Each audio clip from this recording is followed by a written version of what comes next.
Hey YouTube, coming back at you with another unboxing and review video.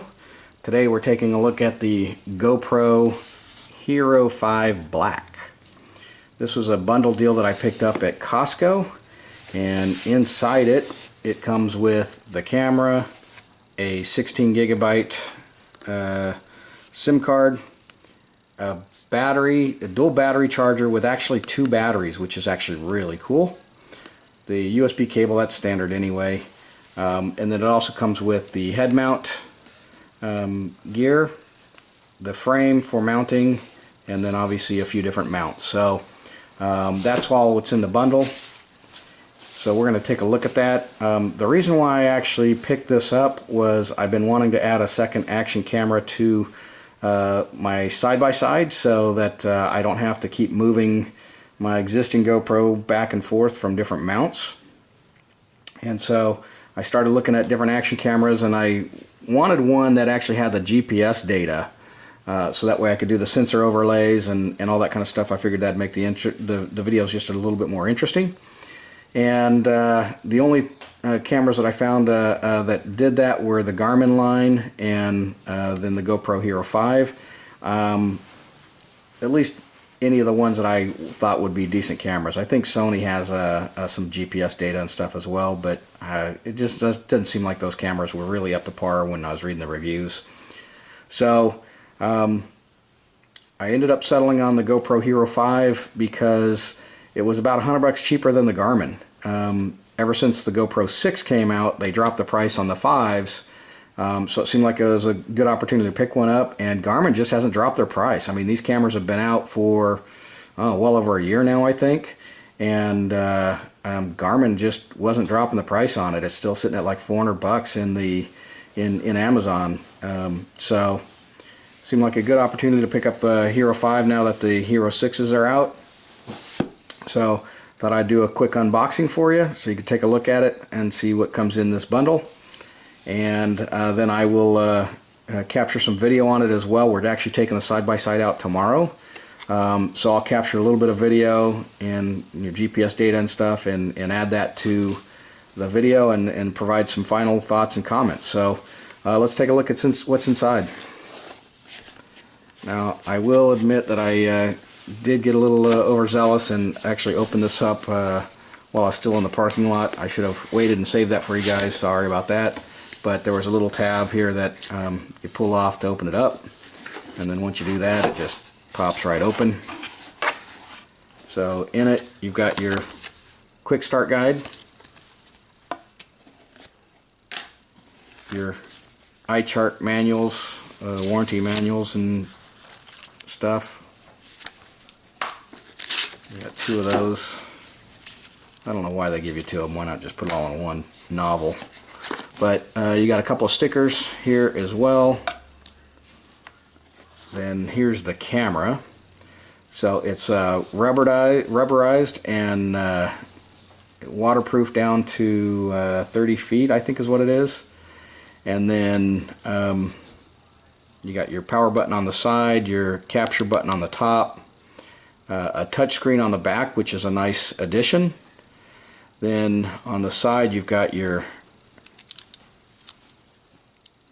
ports, your data ports and charging port.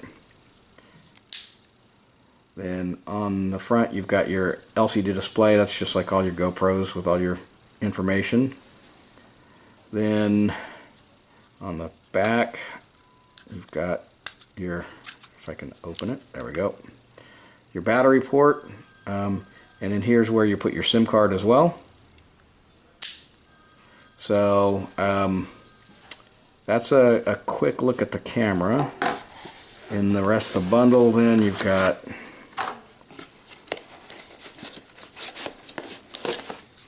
your head strap,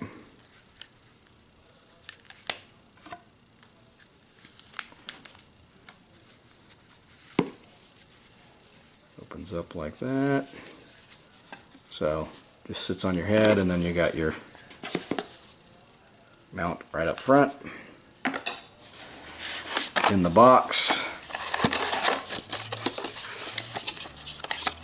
you've got your USB cable, your frame for mounting it, and this works basically the same way as your clear cases do. So just kind of pop open like that, pop it in. And you've got this looks like the curved mount, which snaps in, and it's got an adhesive backing on it. Your thumb screw, your clip for snapping it in to different mounts. You've got a spongy clip mount that clip it to, I don't know, shirt or something. I don't know. I'm not sure what you would clip that to, but then what else you got? And you got one more mount in here. That looks to be the flush mount. So then you've got your battery charger, a little USB port right there. That's also kind of rubberized on the top. Rubberized, excuse me. Then 2 batteries. And these were actually in sealed packages, but when I popped them out and started charging them. So let me get these things charged up, and then we'll take a look at the menu system next, and we'll look at some of the video from the ride and that we do tomorrow. Okay, the batteries are charged up, so we're gonna pop one in here and take a look at the menu system.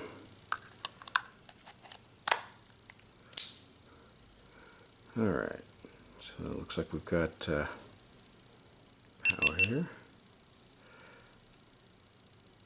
Alright, so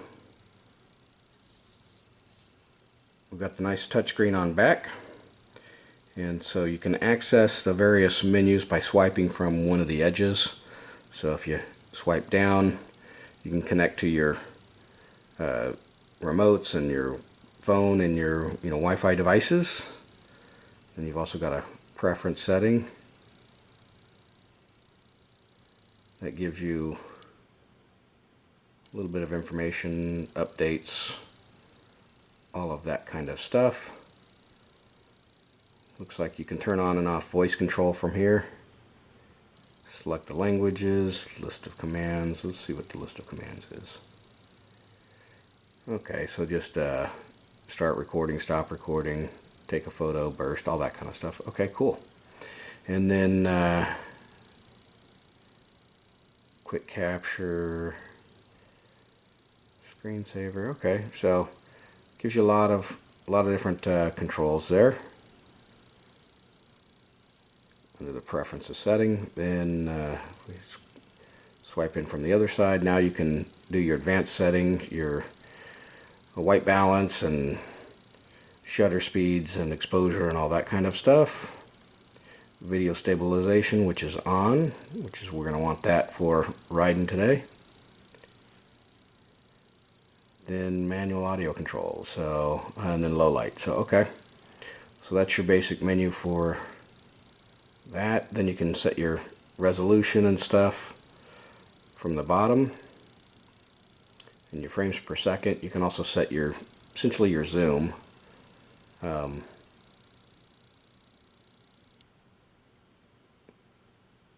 By how far you want it to zoom in.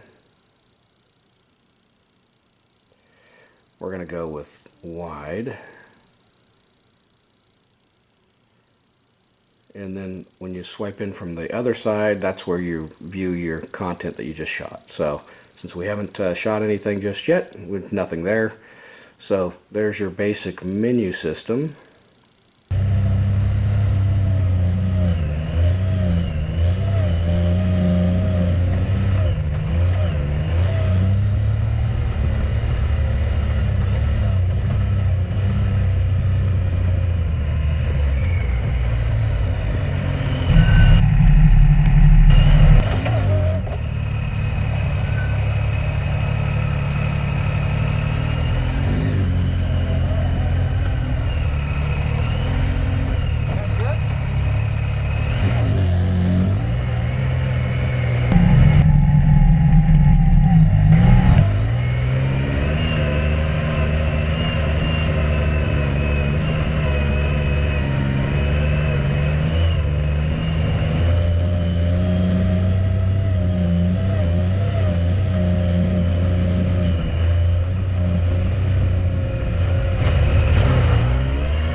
Okay, so the verdict.